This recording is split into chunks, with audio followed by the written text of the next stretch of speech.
Rudasumbwa intore zirusha intambwe umucunguzi w'u Rwanda. Ayo namwe mu mazina ya Rudasumbwa y'Abanyarwanda warwaniye u Rwanda akarwandurura mu barwanyi karundura bari barwambariye. Ubwo ndavugurubwa bashaka kurwambika u Rwanda, gusa Rudasumbwa nyakubahwa Perezida wa Repubulika Paul Kagame ndetse n'abo yararangaje imbere aribo FPR Inkotanyi banze umugayo wo gutsindwa n'abari barwambikanye bashaka kuzimiza umututsi hava akagera. Reka aze ku isonga, arabikwiye kugumana u Rwanda rw'Abanyarwanda. Ubwo ndavuga gukomeza kuyobora igihugu cyacu cyacitse ku macakubiri kigacigatira ubumwe n'ubwiyunge. Ubwiza bwo kwiyubaka bwo sinakubwira, ugira inkuru yo kubara arabara. Kigali se nk'umurwa mukuru w'u Rwanda waba warayibonye? Stade Amahoro se yuzuyeyo warayibonye? Amba mutegereze mbasasanurira akantu ku kandi, tugendane ijambo ku rindi. Inkuru isasanuye igasesengura byose idasesereje n'umwe, ni isano dufitanye n'abatwumva, yaba Abanyarwanda ndetse n'abarwanga, kandi nabo ndabizi bazarukunda. Nk'ibisanzwe ni Deep Media TV, naho njye wumva ni Habimana Jean de Dieu, umusomyi usoma neza agasesengura akantu ku kandi.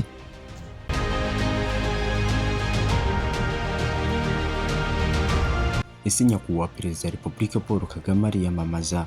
Oya rwose, kwiyamamaza sibye, ibikorwa bye biramwamamaza.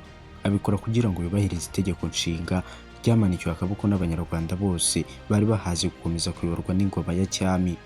Tugiye kuvuga impamvu nyakubahwa Perezida wa Repubulika Paul Kagame ari ukwiye gukomeza kuyobora u Rwanda, dushingiye ku busobanuro bwa politike ndetse n'icyo politike ari cyo.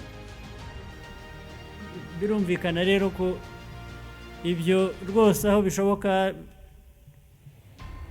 mujye mubyanga cyangwa mujye mubitubwira, mujye mubivuga ntimugatinye. Bariya bakora ibyo ngibyo buriya ni n'abanyabwoba, ureba nta iyo bamenyekanye nibwo biboneka. Muri bino bihe abantu bose babaye abasirimu nako bacangamutse, si abantu benshi bafite ubumenyi buhagije ku moko n'ibiranga ubutegetsi bwa politike. Niyo mpamvu twiyemeje kubiva imuzi, nubwo atari byose, kugira ngo tugaragaze bimwe mu bintu bituma ubutegetsi buyobora neza. Ahanini ibi bintu biba bishingiye kuri politike. Turabanza turebere hamwe ibisobanuro ndetse n'ibindi utaruzi kuri politike muri rusange, ndetse tuze no kurebera hamwe ibihanga n'ubuhanga Perezida Paul Kagame yakoresheje kugira ngo yigarurire imitima y'Abanyarwanda, kugeza aho buri munyarwanda wese avuga ko amahitamo ye ashingiye kuri nyakubahwa Perezida wa Repubulika Paul Kagame. Duhereye kuri politike, mbere ya byose ni byiza kubanza kumenya icyo politike ari cyo, kumenya politike ese ivuze iki, ishatse kuvuga iki. Mbere yo kuvuga ku mitegekere nk'uburyo butuma cyangwa bufasha kuyishyira mu bikorwa, ujya kumva umuntu arihanukiriye ati njye nanga politike. Abahanga muri yo bakemeza ko wayanga utayanga, byanze bikunze ugira aho uhurira nayo, ahubwo abantu bayikora batabizi, hakabaho kuyitiranya.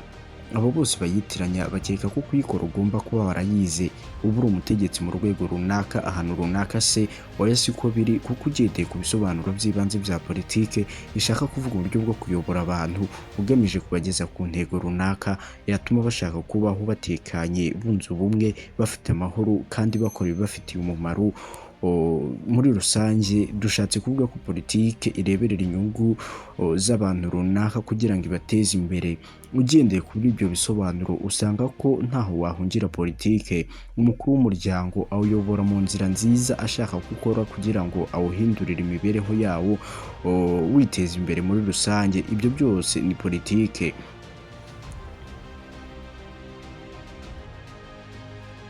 Umuyobozi w'idini runaka agahamagarira abayoboke be gukora no guharanira ijuru nk'intego yatuma babona ubugingo buhoraho. Ibyo nabyo ni politike. Umuntu agashinga ishyaka rya politike, agashaka abayoboke agamije kugera ku butegetsi no kugira ngo ibyo ahindura bibafashe mu iterambere n'imibereho myiza muri rusange. Ibyo nabyo bikaba politike. Izo ngero nkeya zitanzwe hejuru zishobora gutuma politike ubwayo yumvikana. Ikibazo gikunze kugaragara ni ukumenya ko umuntu ari umunyapolitike kuko abikora by'umwuga. Siko abashaka gukora uwo mwuga bose baba bafitiye ibisabwa. Politike isaba kugira ubumenyi muri yo, kuko atari ikintu watoragura mu muhanda nk'uko umuganga atabaga umurwayi atabifitiye ubumenyi buhagije. Bisaba rero kubyigira, kubyitoza, kwigira ku bandi babifitiye ubumenyi n'uburambe n'ibindi. Hamwe utabyuka ngo mu gitondo ngo wirohe muri politike kuko uvuka mu muryango w'abanyapolitike, kuko uba ufite amafaranga, kuko uba ushaka kwigana abakora politike n'ibindi. Ibyo byaba ari uguhubuka, kandi muri politiki iyo uhubutse hangirika byinshi, kuko ushobora kuroha imbaga y'abaturage cyangwa se kuroha imbaga nyamwinshi y'abantu, kuko politike ishingira ku buzima bw'abantu mu kubuhindura ndetse no kubuha icyerekezo gikwiriye.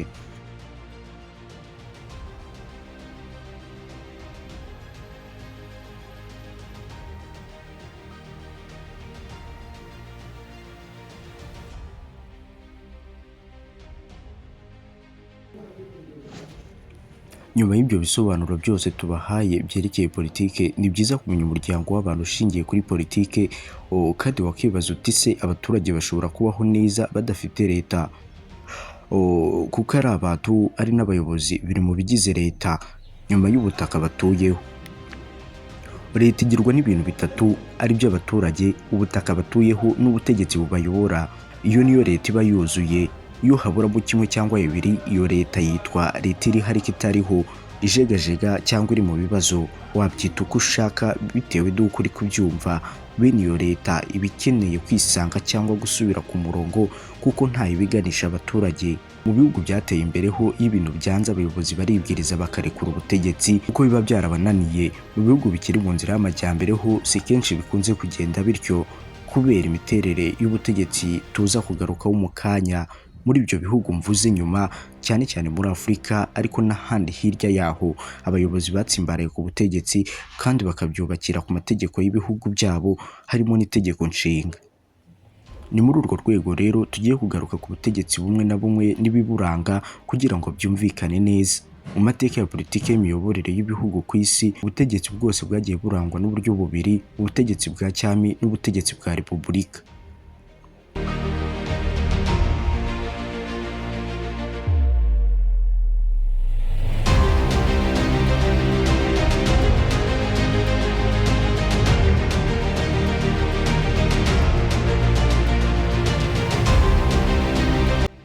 Uburyo bwombi bw'imitegekere nibwo turebera hamwe n'ibiburanga, ari nacyo twibandaho kugira ngo bwumvikane, dutange n'ingero aho bishoboka.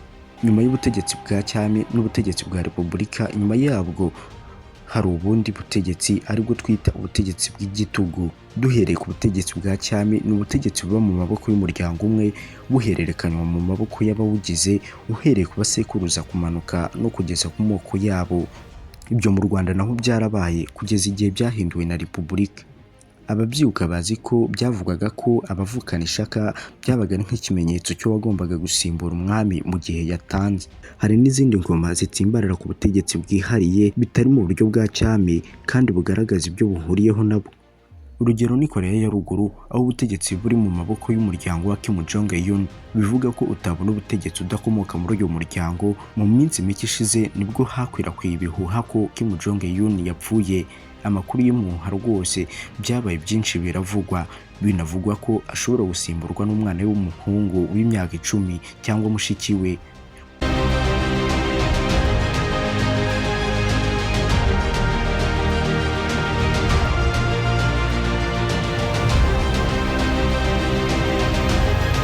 Uyu Kim Jong-un yari yasimbuye se ku butegetsi bwarangwaga n'igitugu, gutera abaturage ubwoba ndetse no kubahoza ku nkeke. Abaturage nabo si ukubayoboka, barabuyobotse rwose, bamwereka ko bamushyigikiye kandi bamuri inyuma.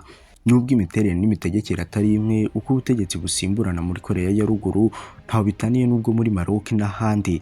Ibi kandi ubisanga muri Arabia Saudite, aho ingoma ya cyami ikaze muri ubwo buryo bw'imitegekere, hamwe bagira amategeko akomeye atuma habaho kugundira ubutegetsi ariko binashingiye ku myemerere y'idini. Aho naho abaturage bakuyoboka uko kandi bakumva ntacyo bibatwaye. Banasobanura ko ari nabwo buryo bwabo bwa demokarasi, mu gihe ababirebera kure bashobora kubyita imitegekere ishingiye ku gitugu.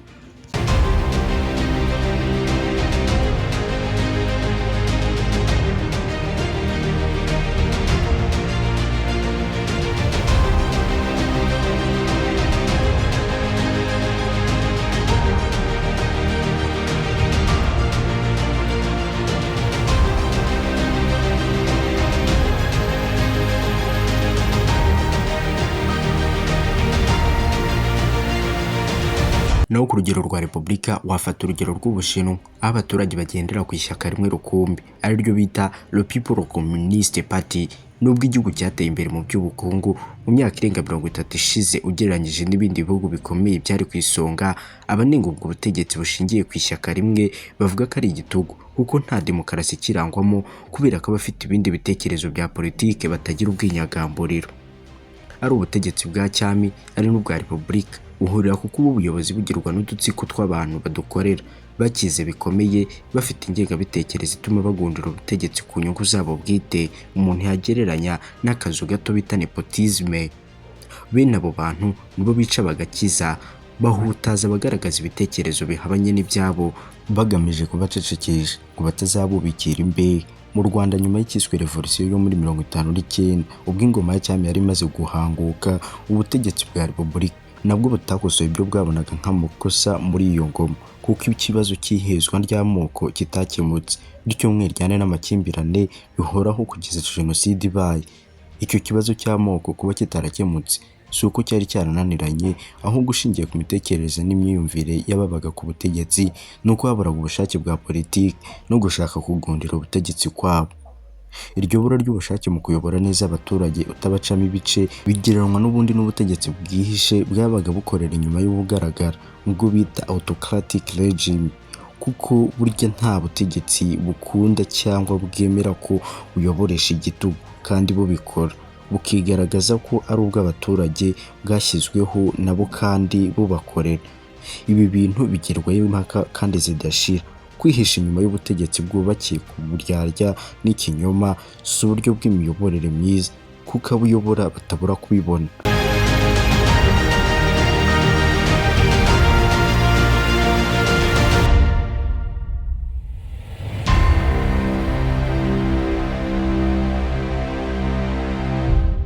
Igihe kimwe kiragera bakarambirwa uko bayobora, bakagukuraho nubwo haboneka ibitambo, nk'uko byagenze muri Sudan, Burkina Faso, Cote d'Ivoire, Libya, Tunisia, Algeria, Misiri n'ahandi.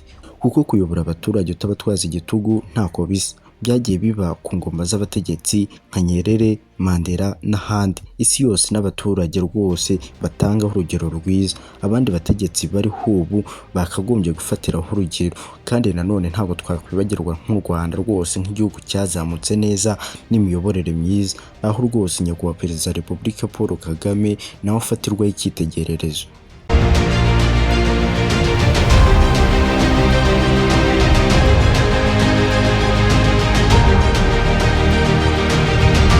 Tugarutse ku Rwanda ku byerekeye imitegekere n'imiyoborere ku ngoma nyakubahwa Perezida wa Repubulika Paul Kagame, dusanga ko u Rwanda ari kimwe mu bihugu bya Afurika byaje mu bihugu bya mbere kwiruka ku muvuduko wo hejuru mu iterambere, dore ko ingero zifatika zigaragarira buri wese, harimo ibikorwa remezo nk'imihanda, amashuri, amavuriro, amasoko, amasoko y'imiyoboro y'amazi ndetse n'umuriro w'amashanyarazi. Ibyo byose byagezweho kubera politiki nziza y'imiyoborere yiganjemo uruhare runini rwa nyakubahwa Perezida wa Repubulika Paul Kagame. Rero dore impamvu nyakubahwa Perezida wa Repubulika Paul Kagame ari ukwiye gukomeza kuyobora u Rwanda. Umuhate n'ubutwari Paul Kagame yari afite ku Rwanda, dore ko kuva mu buto bwe Paul Kagame ndetse n'uwari inshuti ye Fred Rwigema bari bafite ubushake mu kuzabura igihugu cy'u Rwanda. Perezida Paul Kagame ni perezida wa gatandatu mu bayoboye u Rwanda, akaba yaratangiye kuyobora u Rwanda tariki ya 24 Werurwe mu mwaka wa 2000. Uhereye igihe yayoboraga inzibacyuho, Paul Kagame wari visi perezida mbere yo kugera kuri uyu mwanya yagiye kubiyoboza asimbuye Pasiteri Bizimungu wari weguye. Perezida Kagame yarayoboye ingabo za RPA Inkotanyi zabohoye igihugu. Icyo gihe yari umusirikare ufite ipeti rya General Major. Nta kuntu Paul Kagame atashyigikirwa urebye umuhate yari afite ubwo yafataga umwanzuro ndetse n'icyemezo cyo kuva mu kigo cya gisirikare kiri Kansas muri Leta Zunze Ubumwe za Amerika, nubwo abakubanda b'icyo kigo byabagoye kubyumva. Ubwo yashaka kuza kuyobora urugamba rwo kubohora igihugu mu mwaka w'1990, kandi ubwo yari ari muri Amerika, yafatwaga nk'umugande ariko wazi uwo ari we wa nyawe. Perezida Kagame yatangarije ikinyamakuru cya Financial Times ati: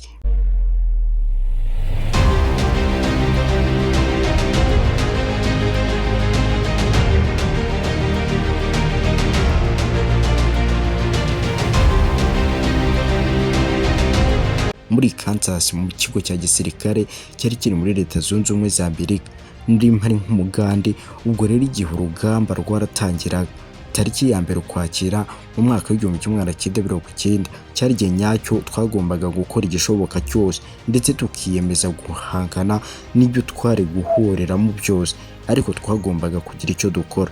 Nuko rero ubwo najyaga kureba abakomanda b'ikigo nkababwira ko ngomba guhagarika amasomo, byarabayobeye rwose, urujijo rubabera rwinshi. Barambwiye bati ibyo se birakureba hiki, ibyo mu Rwanda birakureba hiki, wowe uri umugande.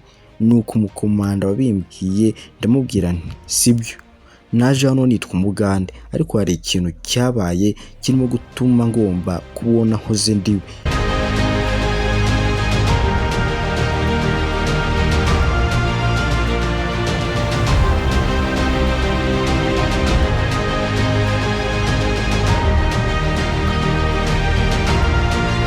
Kuva mu gihe kirekire gishize nuko nahavuye ndagaruka.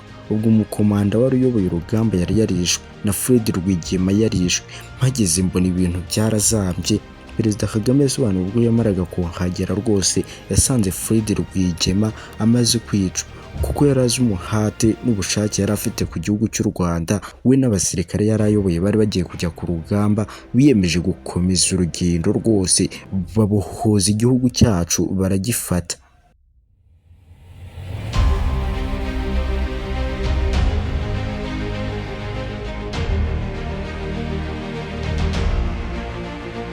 Tugarutse ku rugendo rwo kwegereza ubuyobozi n'ubushobozi abaturage mu Rwanda, urugendo rwatangiye mu mwaka w'2000. Nyuma y'imyaka 20 hatewe intambwe mu nzego zitandukanye mu kwegereza ubuyobozi n'ubushobozi abaturage, byatumye ubuyobozi burangwa na demokarasi. Habaho urubuga rwo kurera abayobozi barimo abagore n'urubyiruko. Hashyirwaho inzego z'ibanze zifite imbaraga binyuze mu mavugurura yazo, kandi harangwa ibishya mu mikorere birimo nk'imihigo.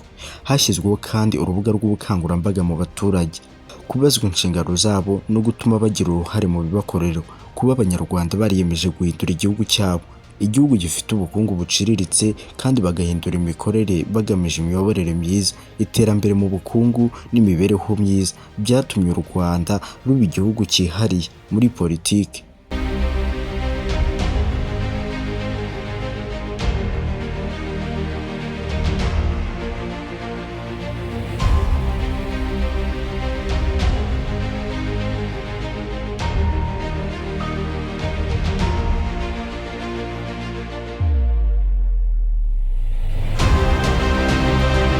Politiki yo kwemeza ubuyobozi n'ubushobozi abaturage yashyize abaturage ku isonga mu miyoborere, kandi umusaruro warabonetse.